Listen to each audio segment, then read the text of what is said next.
Seorang pria diduga menggores motor yang sedang terparkir terekam oleh kamera CCTV. Video itu diunggah akun @momomedsos pada Senin, tanggal 21 Februari tahun 2022.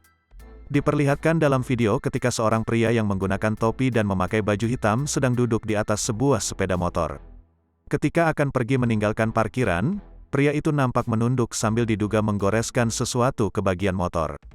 Dalam video juga diperlihatkan garis memanjang di atas bodi motor. Sontak video ini pun mendapat beragam komentar warganet.